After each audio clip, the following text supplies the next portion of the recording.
நினைக்காதீங்க சார். எழுதினேன், நான் எழுதினேன். அரசியல்ல யாருக்கு எவ்வளவு செல்வாக்கு இருக்குன்னு 6 மாசம் கஷ்டப்பட்டு நான் ஒரு சர்வே எடுத்தேன். அதை என் பத்திரிகையிலையும் எழுதினேன். என் பத்திரிகை அலுவலகத்துக்கு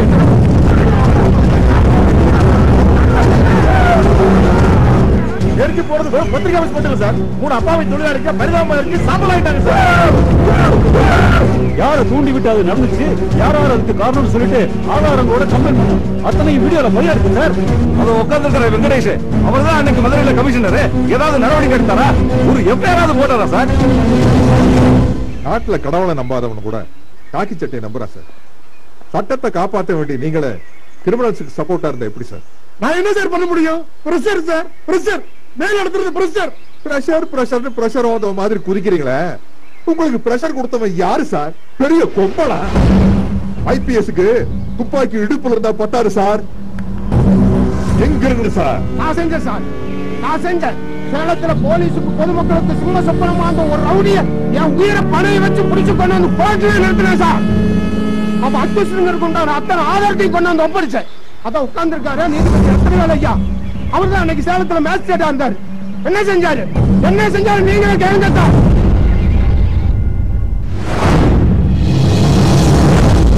இந்த வழக்கில் போலீஸ் தரப்பில் பதிவு செய்யப்பட்டுள்ள குற்றச்சாட்டுகள் சாட்சிகளோடும் ஆதாரங்களோடும் நிரூபிக்கப்பட்டிருப்பதால்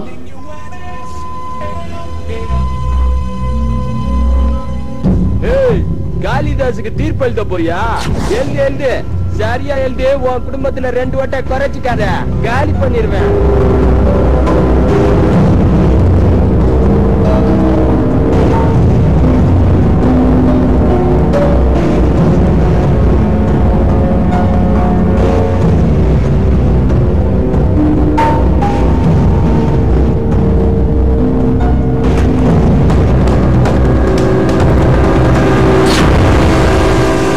தண்டனை கிடைக்கலன்னு கூட எனக்கு வருத்தம் இல்ல சார். ஒரு ஐபிஎஸ் அதிகாரியை பார்த்து இப்ப என்னடா நொட்டுவேன்னு கேட்டா சார். அதான் சார் என்னால தாய்க்க முடியல. இந்த சட்டையை கழட்டி எறிஞ்சிட்டு அப்பவே செத்து போலான்னு தோணுச்சு சார். அவர் பேரு நியாயம் தானே சார்? நீதிபதிங்கிறது இந்த நாட்டு பிரதமரையே நிக்க வச்சு கேள்வி கேட்கிற பதவி சார். நீங்க எல்லாம் பதவி பிரமாணம் எடுக்கும் போது என்ன சொல்லி சார் எடுக்கிறீங்க? யாருக்கும் பயப்படாமல் யார் பக்கம் சாயாமல் உயிரை துச்சமாக எண்ணி உயிரை காப்பாற்றுவோம். அப்படித்தானே?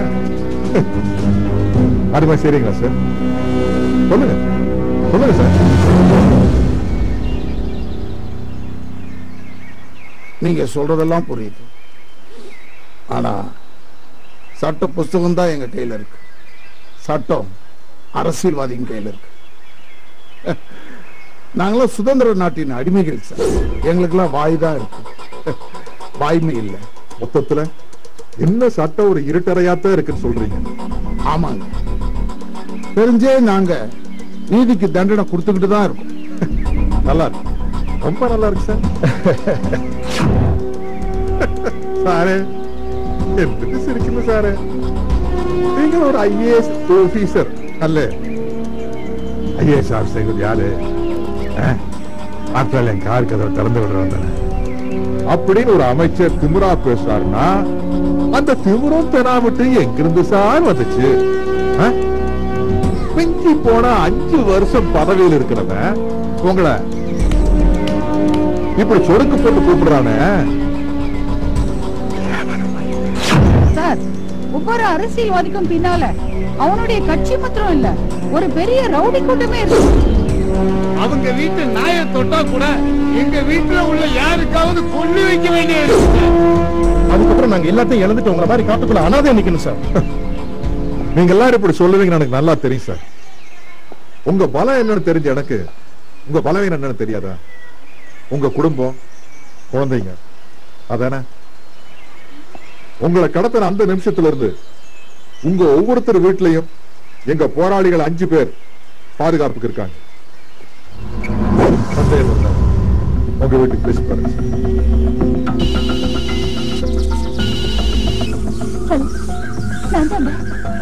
எனக்கு ரொம்ப பயமா இருக்குங்க. நம்ம வீட்டுல யாரும் 4 பேர் துப்பாக்கி செய்யணும் வேலை செய்யறாங்க.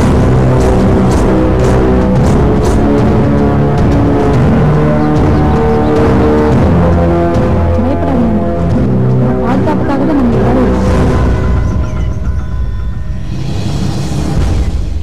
உங்க வீட்டுல மட்டும் இல்ல சார், தமிழ்நாட்டில் இருக்கிற அத்தனை அதிகாரிங்க வீட்லயும் எங்க போராளிகள் பாதுகாப்புக்கு இருக்காங்க. அவங்க உயிரை கொடுத்தாவது உங்க அத்தனை பேர் குடும்பத்தை காப்பாற்றுவாங்க சார். அவரு நடந்தா கோவப்படுது பாரதி சொல்றாங்க. அதான் ரத்தம் பழகுறது. நம்ம ஒருத்தருக்குள்ளே கோபம், அந்த தனிமனித கோபம் ஒட்டுமொத்த சமூக கோபமா மாறிச்சுனா நமக்கு மட்டுமல்ல, அது இந்த நாட்டுக்கே நல்லது. என்ன சொல்றீங்க? நான் உங்ககிட்ட எவ்வளவு நம்பிக்கை வச்சு பேசி இன்னும் நீங்க மேல சந்தேகப்படுங்க. பிளீஸ்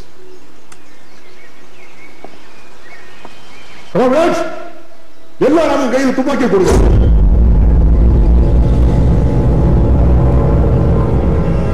ஒண்ணு உங்க கடமை செய்யும், இல்ல இங்க எல்லாரும் இங்கேயே சுட்டு கொண்டு உடைச்சிட்டு போயிரு. சொல்லுங்க, எங்க போராட்டம் எங்க கொள்கையும் தப்புன்னா எங்களை சுட்டுங்க சார்.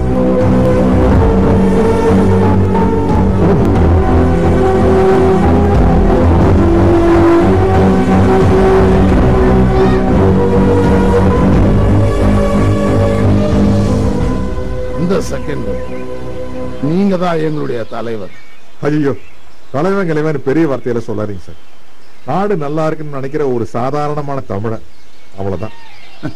சரி, தமிழனாவே சொல்லுங்க, நாங்க உங்களுக்கு என்ன செய்யணும்?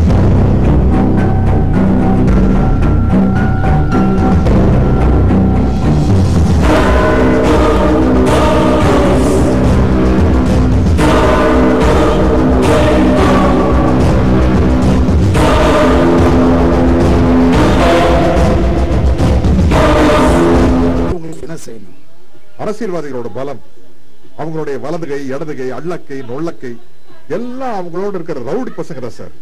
நாளையில இருந்து தமிழ்நாட்டுக்குள்ள ஒரு ரவுடிங் கூட இருக்க கூடாது. முதல்ல அவங்களை அழிங்க சார். ஓகே.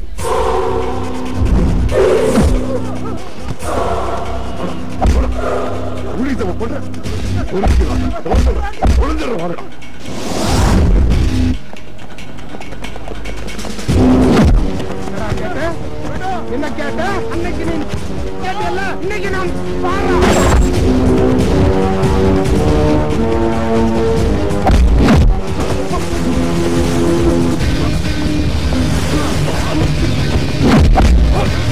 இது போய் பிளாக்மெயில் பண்ணியா? போடா.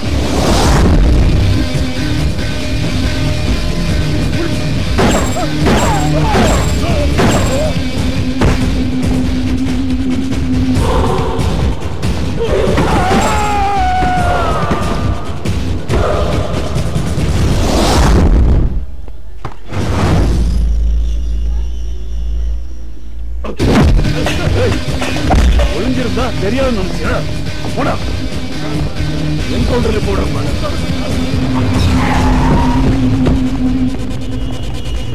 ஆபீஸ தீ வச்சு கொடுத்தமே உனக்கு புத்தி வரல. இப்போ உன்னை காருக்குள்ள வச்சு கொடுத்த போற பாருடா. என்ன எரிச்சாலும் சரி கொண்டாலும் சரி, இனிமே நான் உண்மையை தான் எழுத போறேன். அப்படியா? பட்டாள ஊத்துக்கடா. பிள்ளைடா ஊத்துக்கடா.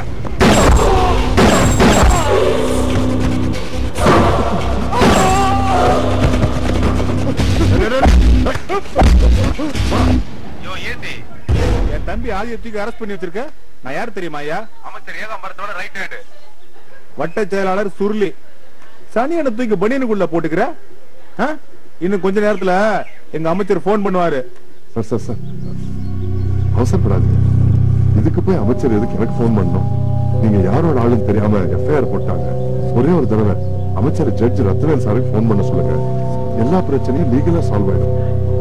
ஐயா வணக்கம், சொல்லுங்க.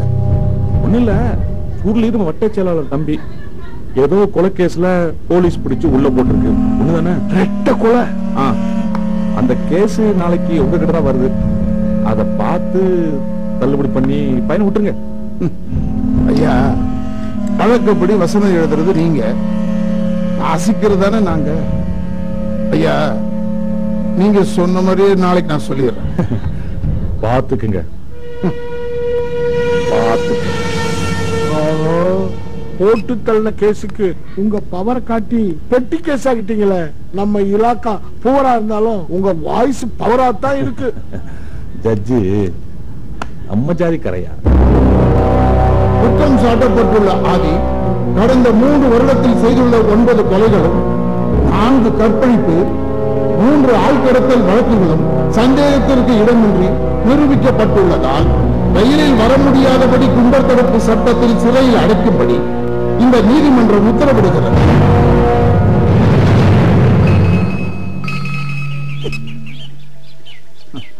நான் அமைச்சர் ஏகாம்பரம் பேசுறேன். வணக்கம் சார்.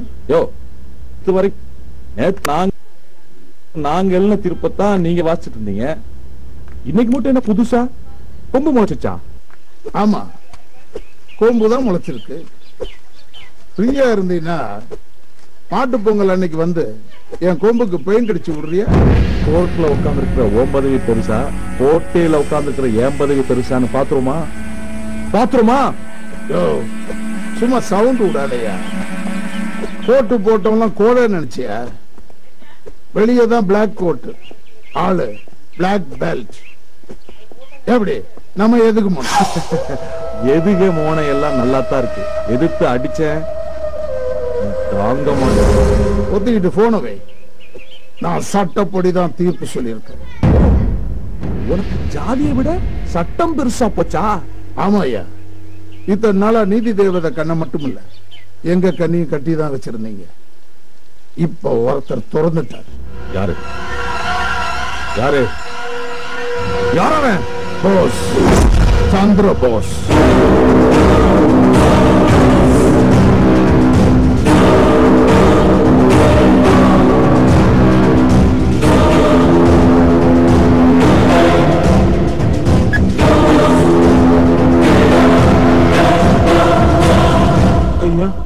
ஜட்ஜி நம்ம சாதிக்காருன்னு சொன்னீங்க. கடைசியில வட்டத்தோட தம்பிக்கு சட்டப்படி சங்கம் ஊதிட்டாங்க. போய் ஸ்வீட் வாங்கிட்டு வா. இதுக்கும் ஸ்வீட்டா?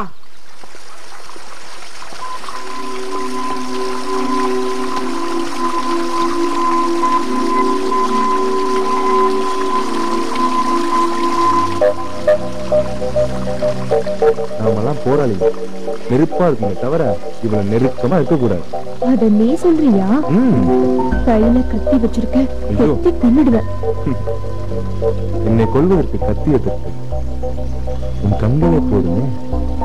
கவிதை? இன்னொரு கவிதை. உன் கண்களில் இவ்வளவு மின்சாரம் தெரிகிறது. நீ நிலக்கரிக்கு பிறந்தவளா இல்லை நீர்வீழ்ச்சிக்கு பிறந்தவளா? சூப்பர்.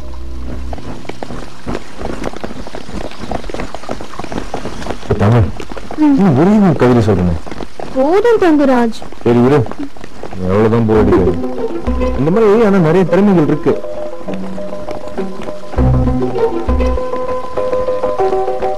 தெரியுது.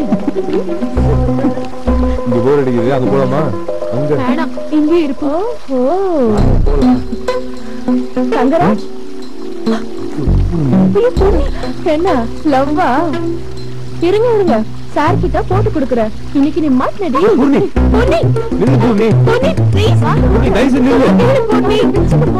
பூர்ணி நான் சொல்றேன் கேளு. பூர்ணி நில்லு. I'm sorry sir. என்னாச்சு? ஒண்ணுல. என்ன 2 பேரும் லவ் பண்றாங்களா? லவ் பண்றது தப்பா?